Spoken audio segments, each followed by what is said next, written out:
নারী শক্তি বন্ধন অধিনিয়ম যে মোশনের উপর ভিত্তি করে অনারেবল মিনিস্টার শুক্লা শরণ নোয়াতিয়াজি।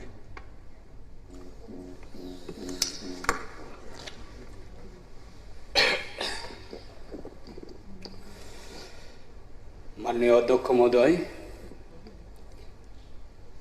অসংখ্য ধন্যবাদ জানাচ্ছি।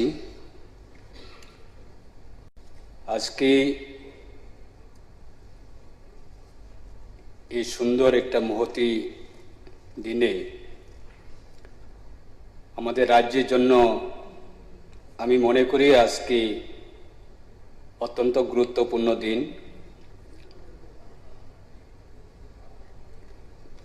মাননীয় honourable government chief whip Shrimati Kalyani Saha Roy, ওনার যে আনা মোশন, যে নারী শক্তি বন্ধন অধিনিয়ম, এই মোশন সমর্থনে আমার ব্যক্তিগত পক্ষ থেকে এবং আমার দলের পক্ষ থেকে সমর্থন জানিয়ে সংক্ষিপ্ত আলোচনা আমি অংশগ্রহণ করছি। আমরা সবাই জানি গত 17 তারিখ এপ্রিল 2026 ভারত সরকারের এনডিএ সরকার তথা দেশের আমাদের সকলের প্রিয় আদরণীয় নরেন্দ্র মোদীজি, অনারেবল প্রাইম মিনিস্টার, ওনার নেতৃত্বে বিশেষভাবে আমাদের দেশের মহিলাদের জন্য উমেন রিজার্ভেশন 33%, সেটা গণতন্ত্রের, যা আমাদের দেশের নাগরিক হিসাবে সাংবিধানিক অধিকার, সেটা প্রদান করার জন্য সংবিধান সংশোধন সেটা আনা হয়েছে। এবং দুর্ভাগ্য, গত 17 তারিখ এপ্রিলে স্পেশাল পার্লামেন্টারি সেশনে সেই সংবিধান সংশোধন বিল সেটাকে পাস করা সম্ভব হয়নি।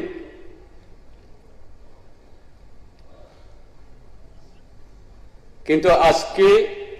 আমরা ত্রিপুরা রাজ্যের পক্ষ থেকে সেটাকে আবার পুনরায়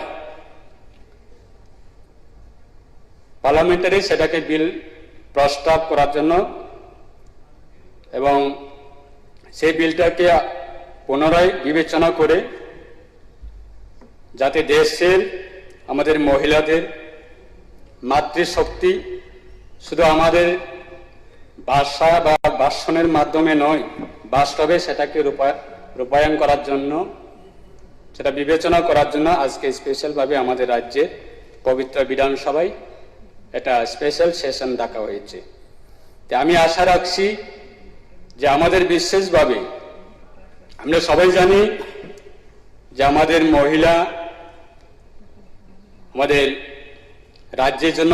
রাজ্যের ক্ষেত্রে হোক বা দেশের ক্ষেত্রে হোক, মহিলাদের জন্য আমাদের অত্যন্ত, আমরা শুধু পলিটিক্যালি, আমরা শুধু ভাষায় নয়, সেটাকে সাংবিধানিক, এটা তাদের যে অধিকার সেটাকে প্রদান করার জন্য পার্লামেন্টারি এবং স্টেট অ্যাসেম্বলির যে আমাদের গণতন্ত্রের যে অধিকার, কারণ তাদের বিধানসভার ক্ষেত্রে যদি তাদের জনপ্রতিনিধি নির্বাচিত যদি না থাকে, তাদের পক্ষে হয়ে কথা বলার জন্য সেটা অত্যন্ত গুরুত্বপূর্ণ এবং পার্লামেন্টারি ক্ষেত্রেও সেটা দরকার। এবং সেই ক্ষেত্রে ডেলিমিটেশনের মাধ্যমে,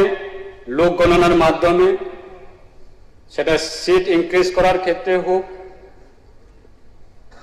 পার্লামেন্টারি ক্ষেত্রে বা বিধানসভার ক্ষেত্রে, সেটা অত্যন্ত গুরুত্বপূর্ণ। এবং সেটাই দেশের প্রধানমন্ত্রী উনি চাইছেন, এনডিএ সরকার সেটা চাইছেন যে দেশের মহিলাদের যাতে তাদের গণতন্ত্রের যে অধিকার, তাদের সাংবিধানিক যে অধিকার, সেটা অবশ্যই বর্তমান পরিস্থিতিতে দাঁড়িয়ে সেটা অত্যন্ত গুরুত্বপূর্ণ। এবং আমার ব্যক্তিগত পক্ষ থেকে এবং দলের পক্ষ থেকে সেটা আমরা সমর্থন জানাচ্ছি যে অতি দ্রুত যত সম্ভব সে বিল যাতে অ্যামেন্ডমেন্ট, কনস্টিটিউশনাল অ্যামেন্ডমেন্ট, সেটা যাতে বিলটা যাতে পাস হয় এবং দেশের ক্ষেত্রে, রাজ্যের ক্ষেত্রে মহিলাদের বিশেষভাবে মহিলাদের জন্য সেটা লাভবান হবে এবং প্রজন্মের জন্য, আগামী নিউ জেনারেশনের জন্য সেটা অত্যন্ত এনকারেজ হবে। কারণ বর্তমান পরিস্থিতিতে আমরা দেখি আমার পূর্ববক্তারা খুব মূল্যবান বিভিন্ন বিষয় নিয়ে আলোচনা রেখেছেন, বিশেষভাবে আমাদের যারা উমেন রিপ্রেজেন্টেটিভ যারা রয়েছেন এই পবিত্র বিধানসভায়, তাদের মূল্যবান বক্তব্য আমরা শুনেছি যে নিউ জেনারেশন তাদেরকে